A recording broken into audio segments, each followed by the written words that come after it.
Ooh, welcome to That's Good Broncos. I am Brandon. I'm going to bring in Dog the Bounty Hunter to find the guy who gave me a shout out on the official NFL YouTube channel, Perna. No, not to arrest him, but so I can give this man a hug. And Teddy Holywater. I think that's what Broncos superfan Brandon Perna calls Bridgewater. But yes, Teddy Holywater is one of the nicknames I workshopped, but we know the champion was Teddy Roosevelt.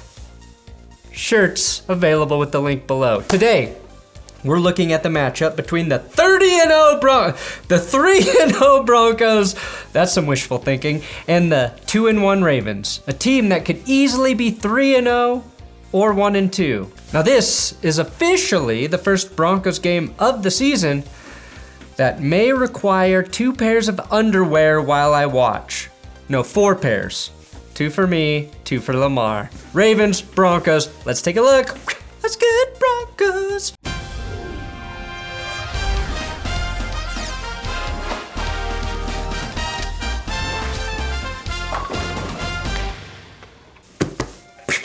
Hey, if you want Broncos predictions, Broncos recaps, Broncos podcasts, subscribe to this YouTube channel. Today's episode is sponsored by Draftking Sportsbook, America's top-rated sportsbook app.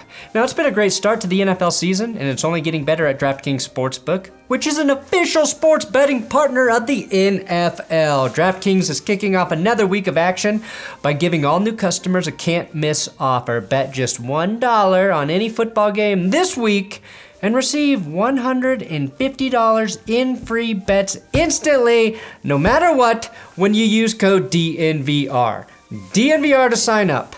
And this football season, all customers can swing big with DraftKings same-game parlays.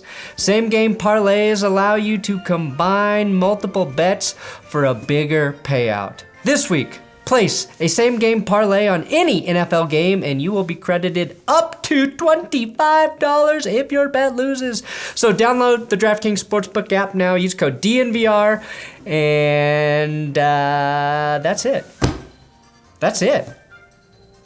That's it! On to the show! Now forgive me, because I've been forgetting.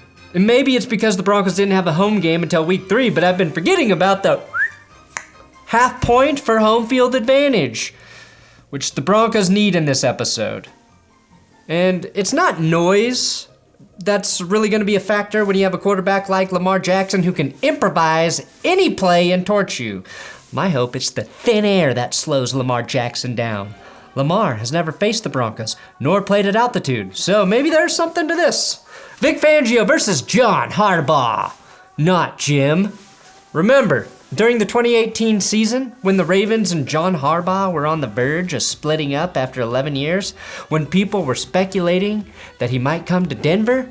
Well, Harbaugh put Lamar Jackson in the lineup, and neither of them have looked back since. Now, Vic Fangio has his first formidable coaching opponent in Johnny H. Harbaugh J. The cool Harbaugh blah blah.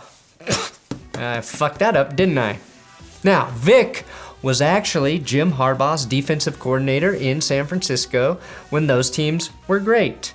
That experience will likely give Vic Fangio the insider knowledge on how to lose to John Harbaugh in a big game. One coach I am forever scared of, at Mile High, in important games, is John Harbaugh. I love how much he trusts Lamar, and he's one of the most well-rounded head coaches in the NFL, and I need to see Vic outcoach a real coach. Until then, half point to John, not Jim. Teddy Bridgewater versus Lamar Jackson. Teddy Bridgewater right now looks like he matches up well against the Ravens defense. The Ravens have blitzed 37 times this season, the 8th most in the league, and that's against 3 veteran quarterbacks. As we know, Teddy is excellent against extra rushers, going 19 of 22, and all 4 of his touchdowns came with extra rushers. Now, Denver, this is their first Lamar Jackson experience. They've been great at stopping the running backs, but we have no idea how they're going to do against a running quarterback. Although they did hold Daniel Jones to just 27 rushing yards and he had 95 the following week, so maybe they are prepared. Both QBs are averaging an incredible 8.7 yards per attempt, the difference being that Teddy has yet to turn the ball over while Lamar has given it up 5 times already. I don't think Teddy finishes this game without a turnover, but you'll take it if he can move the ball. Both quarterbacks are from the South Florida. Both went to the University of Louisville. Both were drafted at spot number 32 with the Vikings and the Ravens. Both purple teams trading up to select them.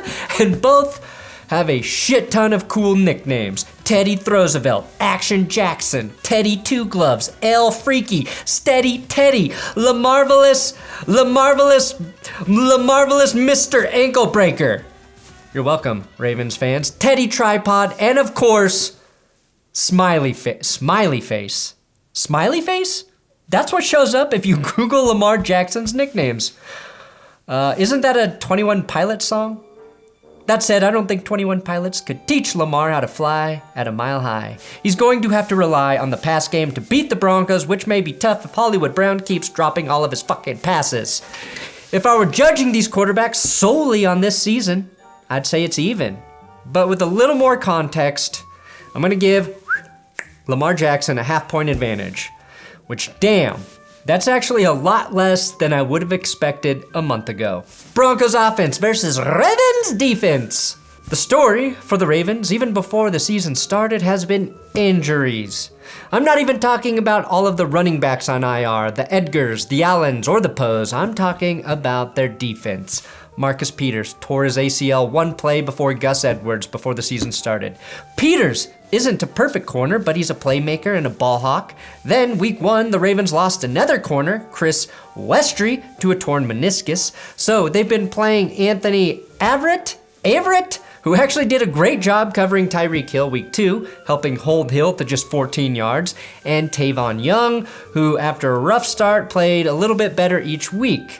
But even those corners are a little banged up right now, as you can see from the Ravens injury report, so it might be a tough day for the Ravens secondary. But this has kind of been the story for the Ravens on defense the last several years. They lose or move pieces on defense. You think it's going to hurt them, but they're a well-coached team who eventually figures it out. The Broncos are down 2 starting receivers, but we're not complaining here because we have Timmy fucking Patrick, Cortland Sutton, and 2 tight ends who should pose matchup problems for an equally banged up secondary. And linebacker Patrick Queen has struggled in coverage this season. I think Albert O or Noah Fant can be a difference maker. He's given up 12 receptions in the last 2 games. The guy I'm worried about though is safety Chuck Clark. And not just because Chuck Clark has one of the most blue-collar sounding names in the NFL, but because he's been really good this season. Outside of week 1, of course, when all of the Ravens forgot what tackling was. But the big mismatch could be in the trenches, and that all depends on the health of either squad. Derek Wolfe's revenge game probably won't happen. Wolfe has a back or hip injury or both, and you know that shit's bad if the Wolf isn't on the field. Derek, out of respect, I will give you one final ho-ho-ho! Get well soon, Derek. Now this leaves basically Calais Campbell, Odafe Owe, Justin Houston, and maybe Pernell McPhee for the Broncos to deal with. So a lot. That could be an issue since Dalton Risner and Graham Glasgow are both hurt. Both were questionable. Here's the final injury report. Okay, we got one.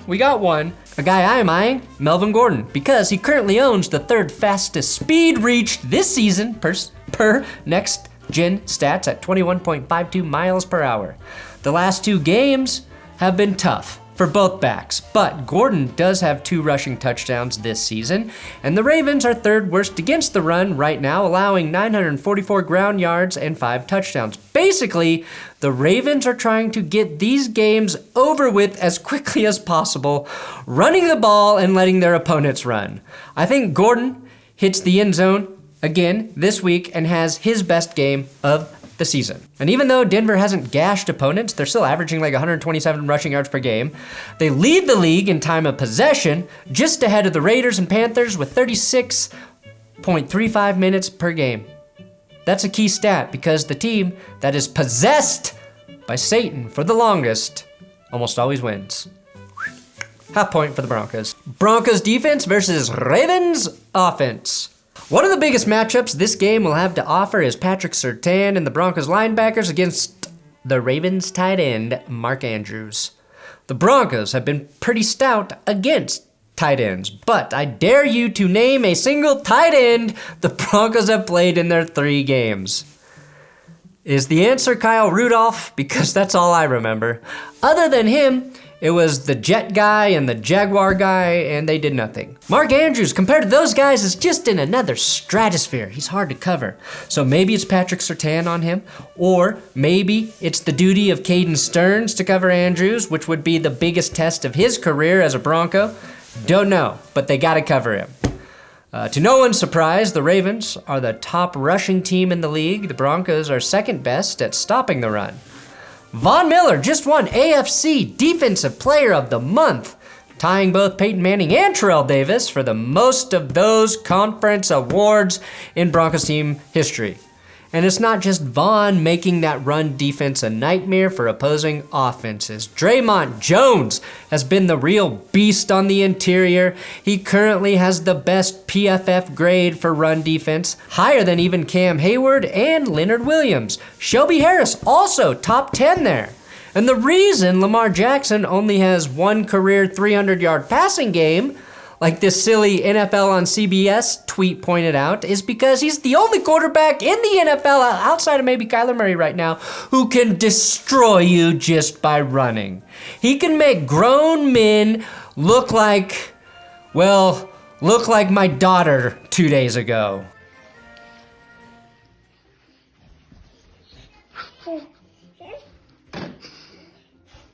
I like the chances of the Broncos safeties getting a pick in this game. Simmons, Stern, and Jackson all have a pick this season.